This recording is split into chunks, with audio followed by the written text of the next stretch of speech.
Testing, Daniel Bornstein, good afternoon. Just testing to make sure volume levels are good.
Oh, we're going to get started in about a minute to 2 minutes. So, everybody, please get yourself comfortable and ready to learn. I'll be starting at 1 o'clock. This is Daniel Bornstein. Happy Friday. Happy to be again providing information to the community of real estate investors, real estate agents, single property owners regarding the confluence of this new state ordinance and how to effectively manage your property knowing that we have this new state law upon us. I'm going to review some of the state law material so that you've got a better understanding of it. I'm going to start by talking a little bit about some nuances, and then hopefully at the conclusion of this you can email me questions, and we will be in a great position to answer those questions. And I have, as I have done previously, answered religiously anybody's questions that come in by email as long as I have the answer. This is admittedly new law, and thus some of the questions that are very well thought I don't have an easy answer to at this point, but generally I can get you most of the answers to the questions you pose. A little bit about myself. Many of you know me as an attorney. I've been practicing law for now 25 years. My fundamental focus is on helping to resolve landlord-tenant disputes throughout the Bay Area, and never in my career has things become so complicated, cumbersome, and difficult. And it is because there's a confluence of new laws emerging, and the housing crisis has made the politics of landlord-tenant disputes even that much more complicated. It's my pleasure to give this talk, and let's jump in. So this is Daniel Bornstein. My hope is that we talk, or I'll talk for about maybe 40 minutes or so, and then hopefully you've got a better understanding of the ordinance, both the state ordinance and some of the factors that impact local ordinance. So for those of you with properties in Oakland, San Francisco, Berkeley, and other rent control jurisdictions, you'll be better able to understand under what circumstances your property will or will not be subject to the ordinance. Today's agenda will be new San Francisco laws and a little touching on some new stuff that is very, very important for those people who have property or interest in San Francisco. Then I will go through the state rent cap and just cause eviction rules. Again, discuss why it is so important to consider voluntary tenant buyout agreements. And then I will be receiving emails throughout the afternoon and responding to them as people have email questions about the materials. So let's start. 90-day notice. This is the case throughout California. Before January 1st, 2020, rent increases of over 10% would be on 60 days notice. The new law is that rent increases throughout the state that are in and above 10%, exceeding 10% per year, must be on 90 days notice, which means if you're planning on a over 10% increase and you want the increase to be effective July 1st, we want to get that increase out by March 24th if we're only mailing it. So that will be 90 days. April, May, June, July 1st would be the increase. For all increases throughout the state over 10%, it must be on 90 days notice. If it's less than 90 days and over a 10% increase, you've got yourself a problem. Now be advised, this over 10% increase would only arise in certain circumstances because we're going to be going over the state rent cap. And typically increases over 10% at this point in time in California are primarily going to be for single family homes, condominium units, and new construction that's only been built within the last 15 years.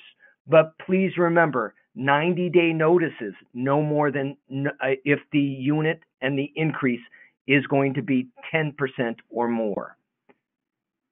And be advised, in San Francisco, if you raise the rent more than 10%, and it looks like the increase is intended to displace a tenant, you can be in violation of the San Francisco rules and regulations. So I have always been a big proponent of aggressive rent increases, but the rent board, in response to aggressive rent increases, has imposed a new level of responsibility, which is if your rent increase is intended to cause a tenant to vacate, you can be sued for wrongful eviction and violation of the San Francisco rent regulations, which brings up this important point. If we are going to be engaged in aggressive rent increases, we also want to make sure that we actually have wrongful eviction coverage on our insurance policy. So for all of you who are in the industry and you are in the business of renting property, my suggestion is make sure you have proper insurance coverage. That includes ensuring that you have a landlord policy, not simply a homeowner's policy. There are many real estate investors who own a single family home or a condominium unit, and they've retained their homeowner's coverage even though they have placed a tenant in the unit. It's my strong advice that you swap your homeowner's policy to a landlord policy because you are in the landlording business.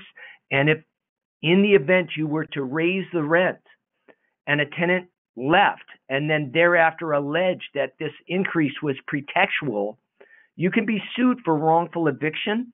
And if you don't have proper coverage, you will be defending yourself, retaining an attorney, all at your own cost. So by all means, as part of this discussion, I want to flesh out some important points. And one of them is make sure you have the appropriate insurance coverage because of the nature and politics of landlord-tenant law throughout the Bay Area and California now. Important point in San Francisco. For 25 years, I was teaching that June 1979 is an important date. And that was because properties built after June of 1979 were not subject to just cause eviction rules and rent regulation. Unfortunately, the rent ordinance has been amended. In San Francisco, all property is going to be subject to eviction controls, just cause eviction controls, even those properties built after June of 1979. This is a new ordinance that snuck up on many San Franciscans because it became enacted in December with an effective date of January 20th. And so now all property in San Francisco is subject to just cause eviction rules, may be subject to protected tenant rules, are obligated for relocation payments.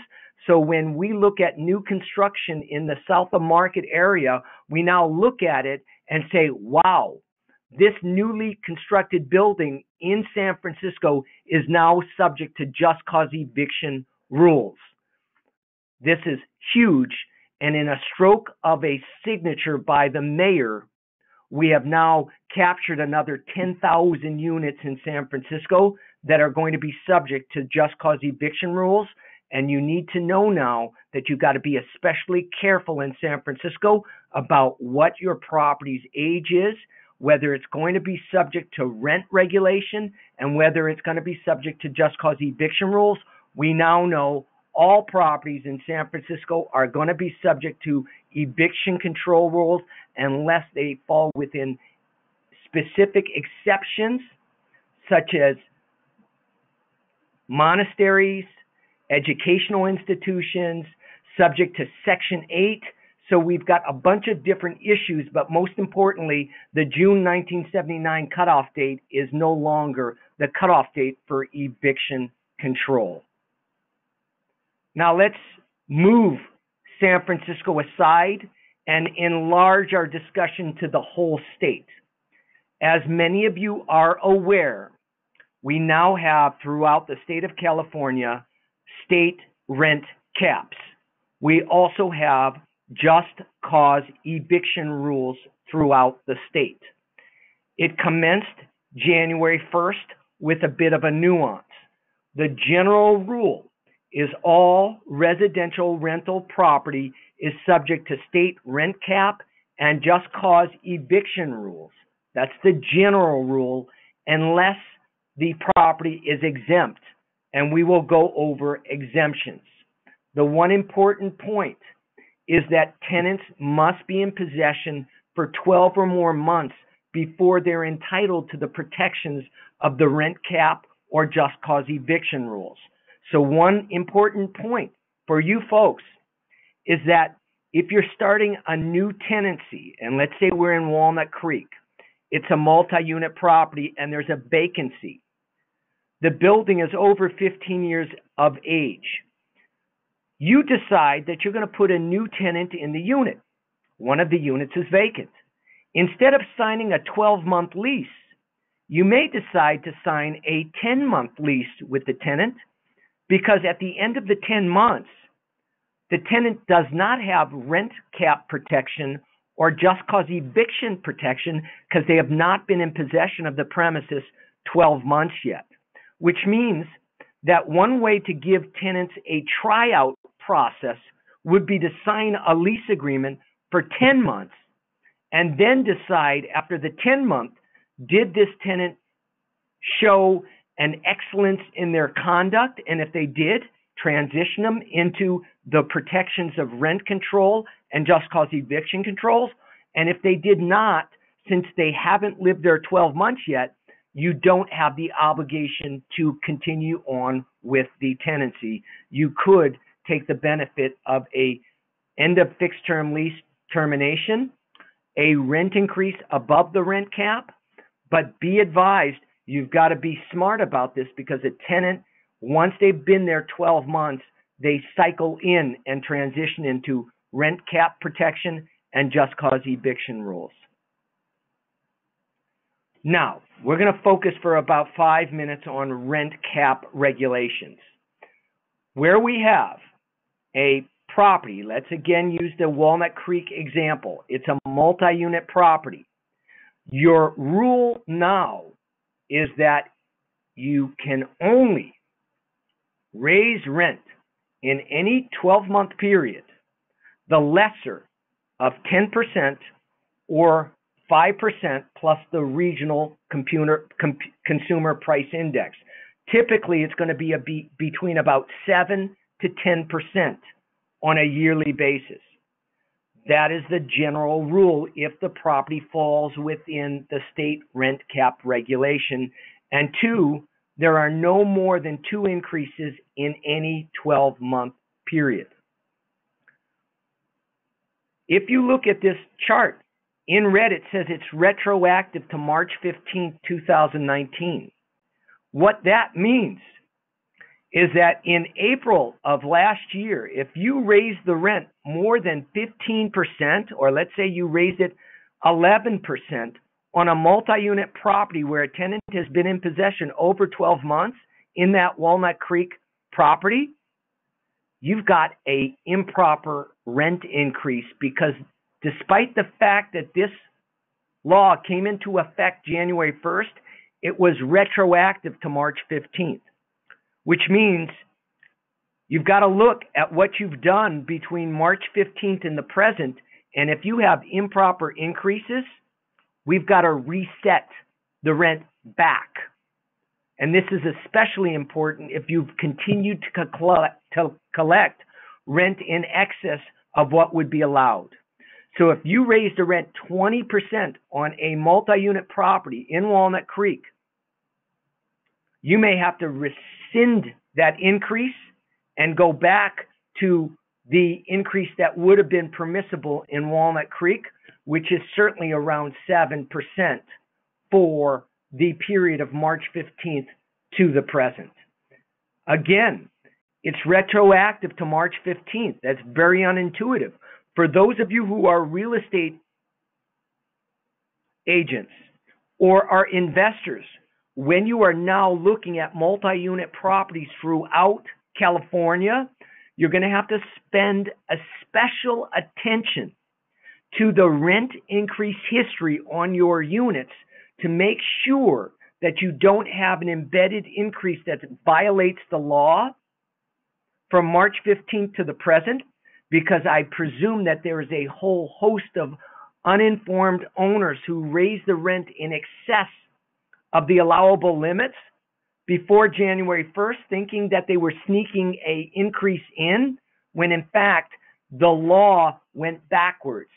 And the public policy behind this was to ensure that as word got out that there was going to be a state rent regulation, the legislators did not want a whole litany of landlords to immediately pop massive rent increases in anticipation of the January 1st date, and that's why it's retroactive to March 15th, 2019.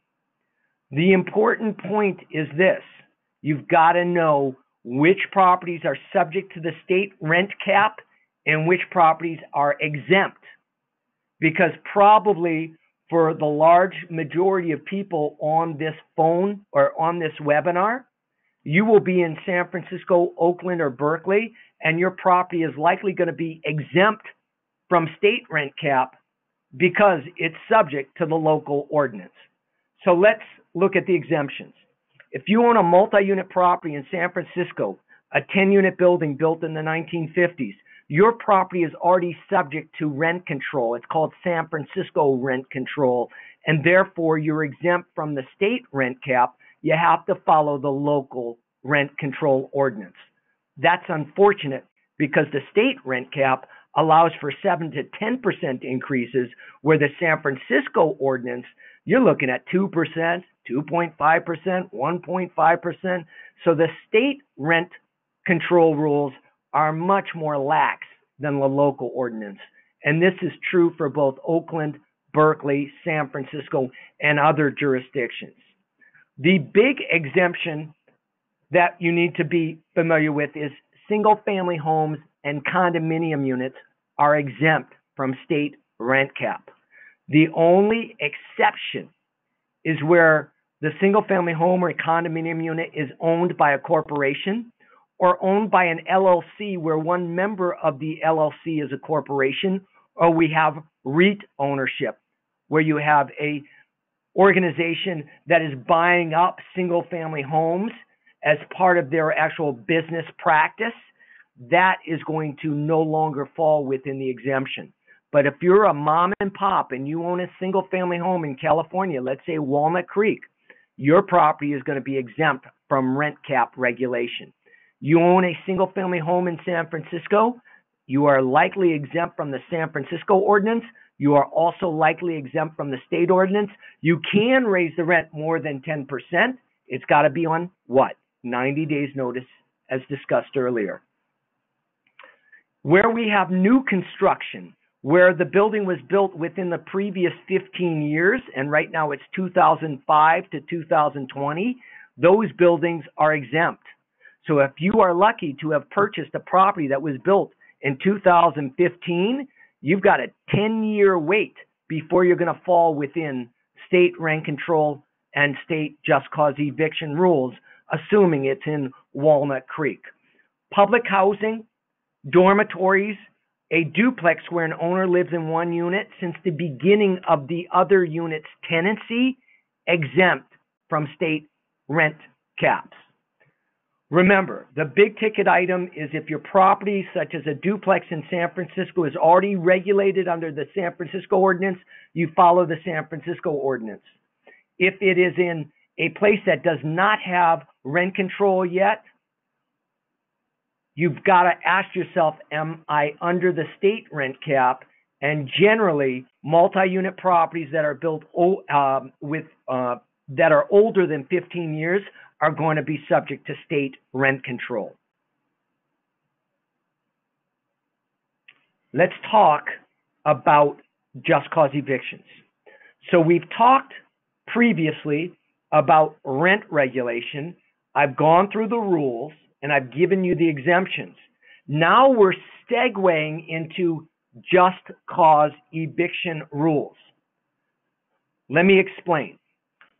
Before January 1st, if I had a multi-unit property in Walnut Creek and a tenant was on a month-to-month basis, their tenancy was month-to-month, I can terminate their tenancy on 60 days notice without any justification except for they were month-to-month tenants and there was no discriminatory or retaliatory intent.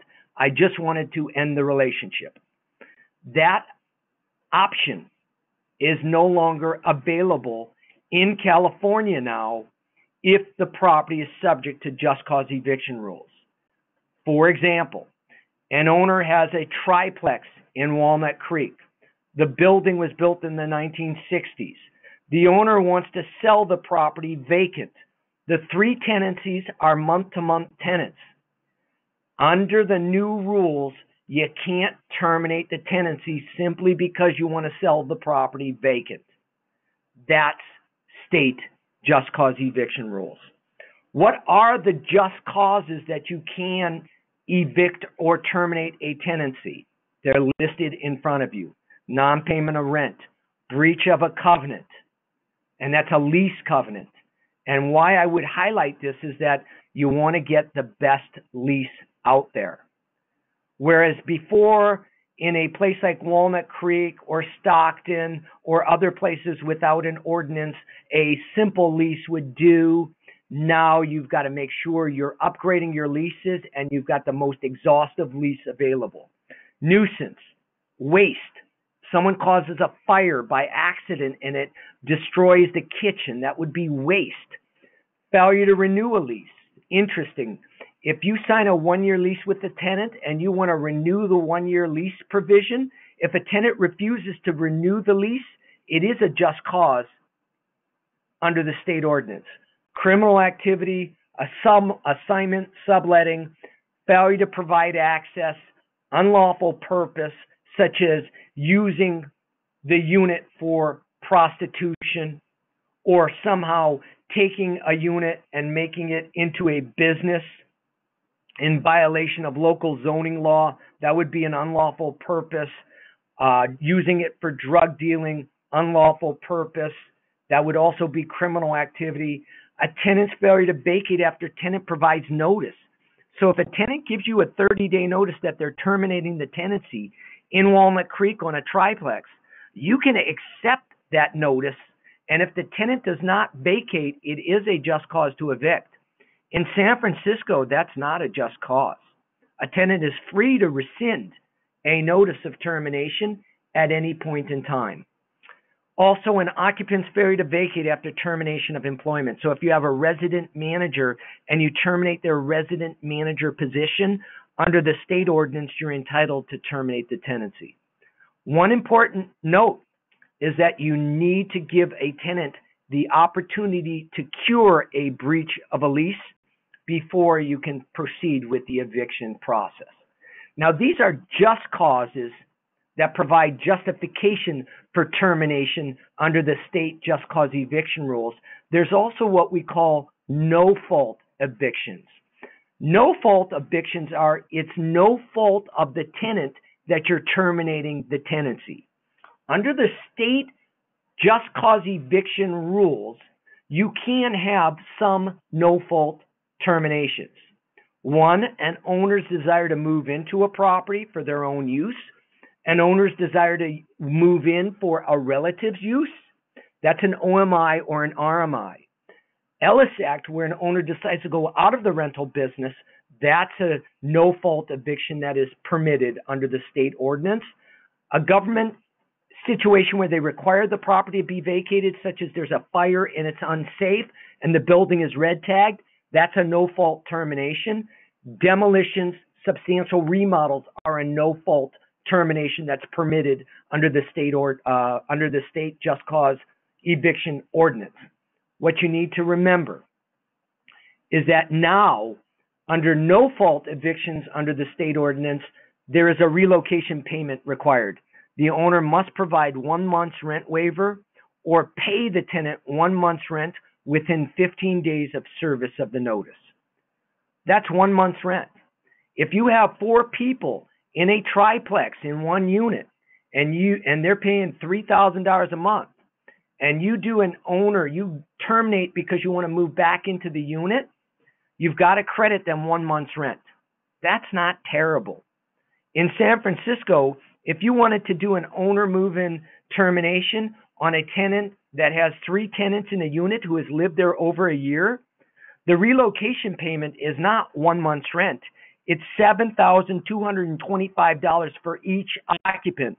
So the relocation payment in San Francisco is $21,674. That's why, and this example shows and demonstrates that the state ordinance is much less rigorous than the local ordinances. Unfortunately, as you would expect, when we look at exemptions under the state ordinance for no fault or just cause evictions, what do we see?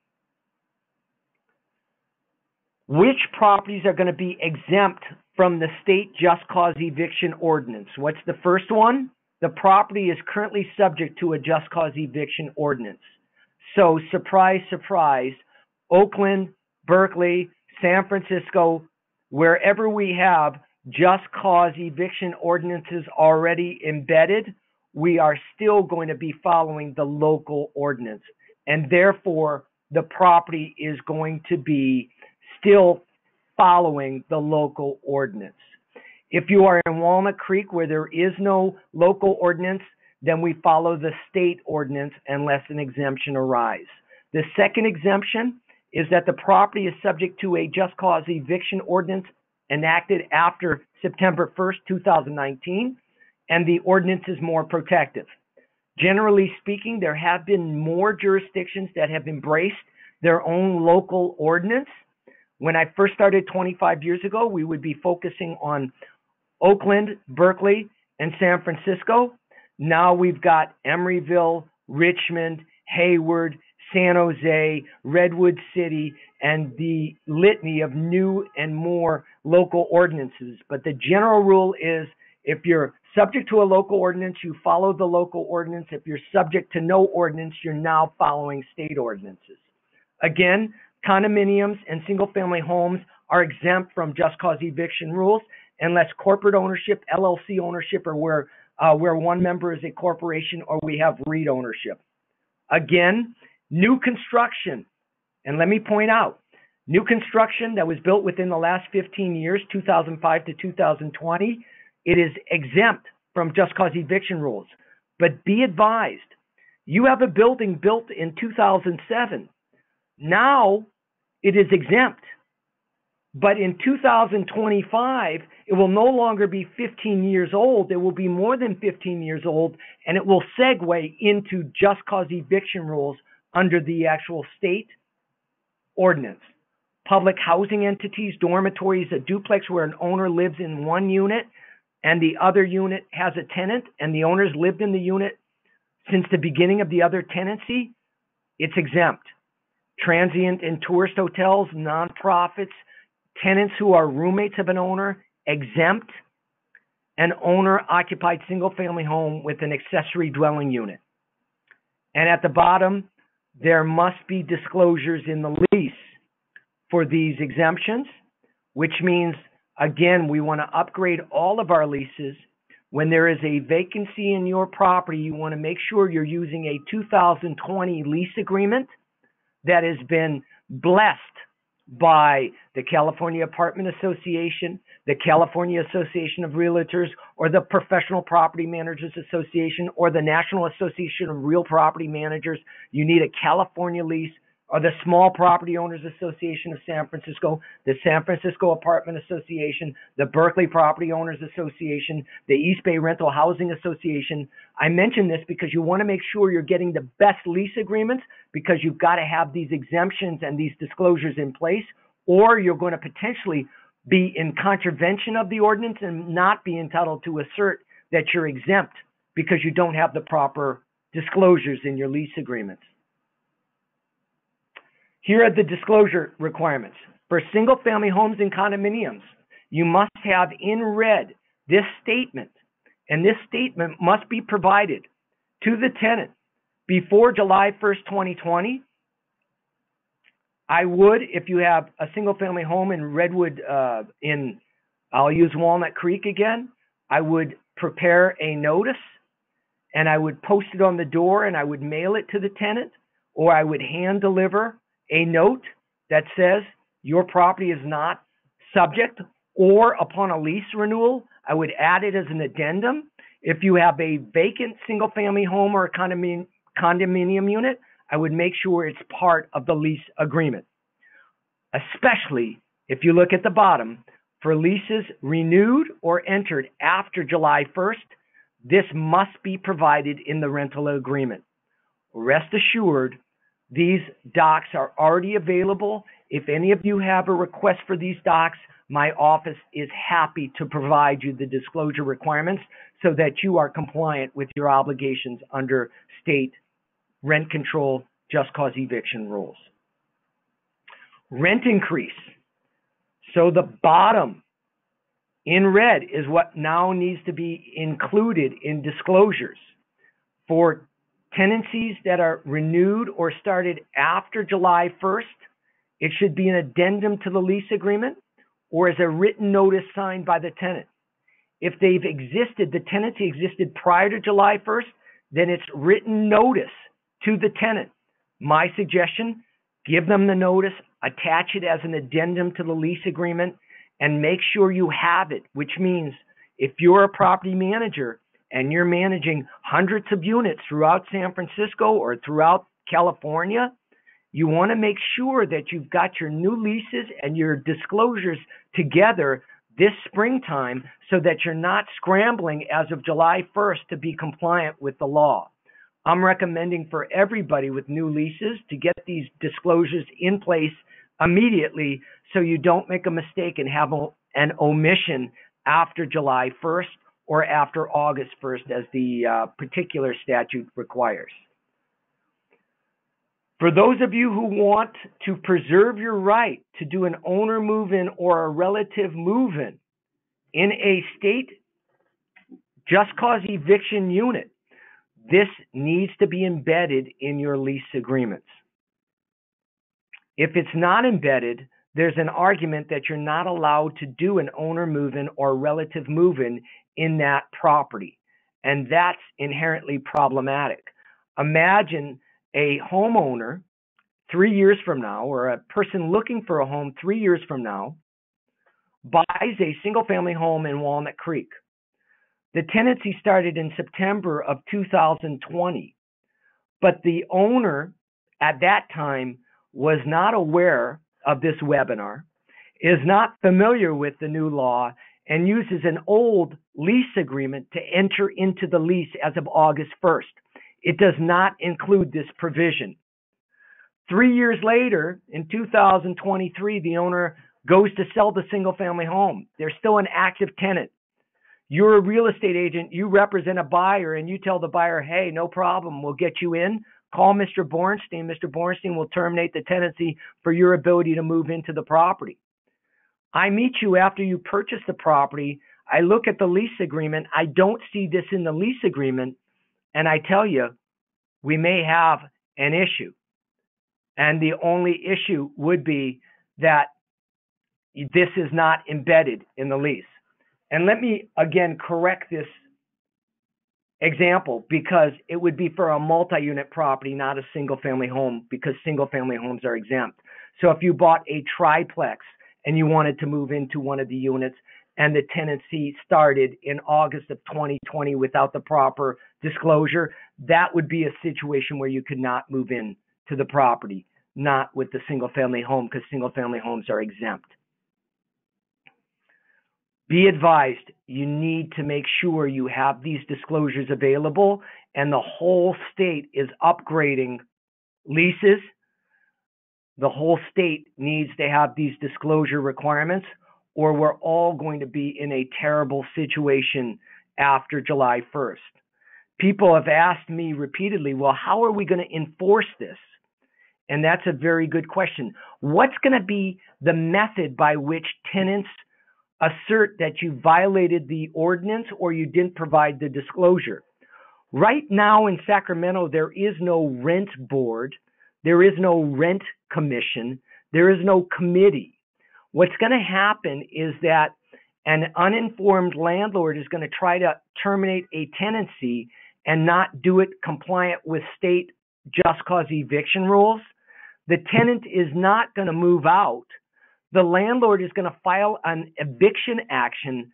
The tenant is going to get a free attorney from a nonprofit organization advocating on behalf of tenants. The free attorney is going to look at the termination notice, look at the lease agreement, realize that there's a flaw in the termination notice or a flaw in the lease agreement, and thereafter that will be asserted as a defense in the eviction action, and then the judge will rule against the landlord because they're not in compliance with the law.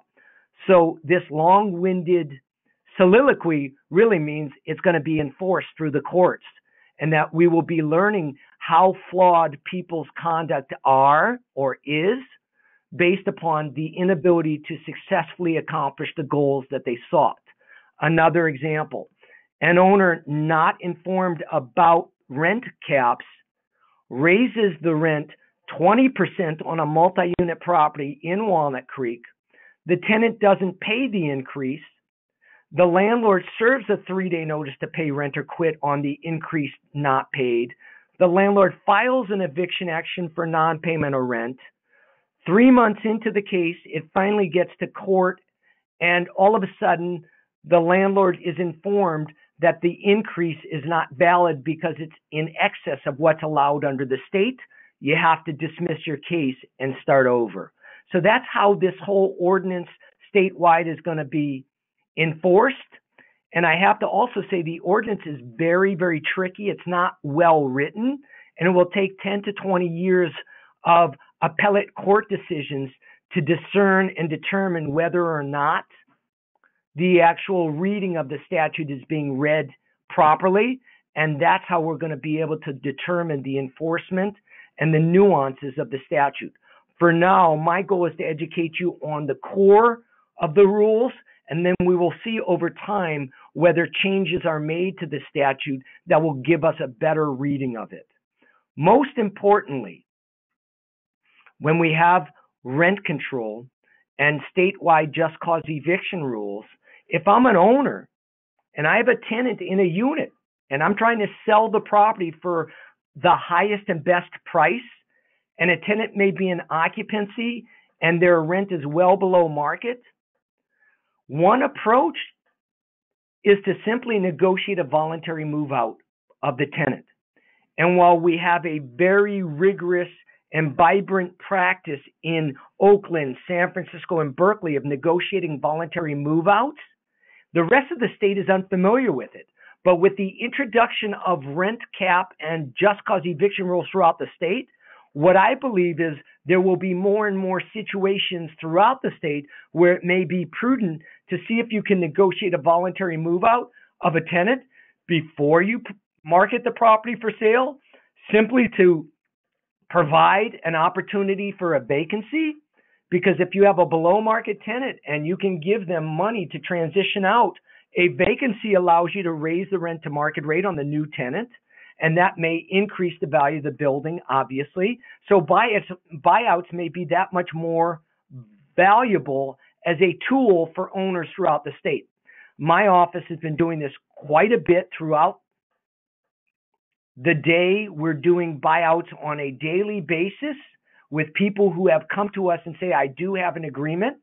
You've got to watch the code because every city who has an ordinance has different rules regarding buyouts. Under the state rent cap, just cause eviction rules, buyouts are perfectly permitted. And in each local jurisdiction, there are different rules. In San Francisco, it's a 45-day right of rescission. Even after they sign the agreement, they can change their mind in 45 days. In Berkeley, it's a 30-day right of rescission. In Oakland, it's 25 days unless the tenant agrees otherwise. Then it can be 15 days. So there are a bunch of nuances, but rest assured, our office is available and prepared to help you in negotiating voluntary move-outs of tenants. And this is going to be especially important when we deal with the state and the new rules and regulations that exist in places where prior to January 1st, there was no state rent or state just cause eviction rules. The termination process has not changed. And so regardless of state rent control, state just cause eviction rules, the termination process is the same. 3-day notice to pay rent or quit, 3-day notice to cure or quit, 60-day notice for a termination of a tenancy, 90-day notice for a termination of a Section 8 tenancy. The process is the same. The one big change that has occurred as of September 1st, 2019 is that, for instance, 3-day notices. Today is Friday. Before September 1st of 2019, if I served a 3-day notice because someone didn't pay their March rent, I could serve the notice today and I could count Saturday day 1, Sunday day 2, Monday day 3. If I didn't get the rent money on Monday day 3, on Tuesday, I could file the unlawful detainer action or the eviction action. Now, after September 1st, we count court dates. So if I serve the notice today, I have to count Monday, Tuesday, Wednesday, day 4, Thursday is when I can file the unlawful detainer action or the eviction process. So as of September 1st, the date count is now court days. For service of a lawsuit as of September 1st for unlawful detainer actions, now it's court dates, and you don't count weekends or court holidays. So everything throughout the state is now elongated. Unlawful detainer actions take longer. The wait period for a 3-day notice takes longer. And all I can tell you is that things are becoming more complicated, more cumbersome, more difficult. And I am here, and Bornstein Law is here, and the attorneys in the Oakland and San Francisco office are available so that you don't make a mistake, because correcting mistakes after the fact is very, very difficult. What I would suggest, as always, is consult an attorney before you have a paper served upon a tenant, so you know that your paperwork is proper, because it's very hard to correct paperwork after the fact. I want to thank everybody for listening. I know this stuff is rather tricky. If you have more questions or a particular nuance, just email me. I'm Daniel@bornstein.law. We are committed to continuing to educate our clients, our friends, anybody who is interested. You just need to be familiar and aware that we have a relatively prominent social media presence. Please look for me on Facebook. We do Twitter. I send out emails. I need to have your emails so that I can actually keep you informed of what's going on. I provide an up-to-date newsletter whenever I see something that I think is particularly germane for real estate investors. And please, we rely on social media for referrals. If you do Yelp and you find it welcoming to Yelp kindly about me, I would greatly appreciate it. I am especially pleased that on this today we have over 100 people on this webinar. Have a great weekend. And again, thank you for the opportunity to educate you about the very tricky aspects of the new state rent cap and just cause eviction ordinance. Have a great day. Have a great weekend.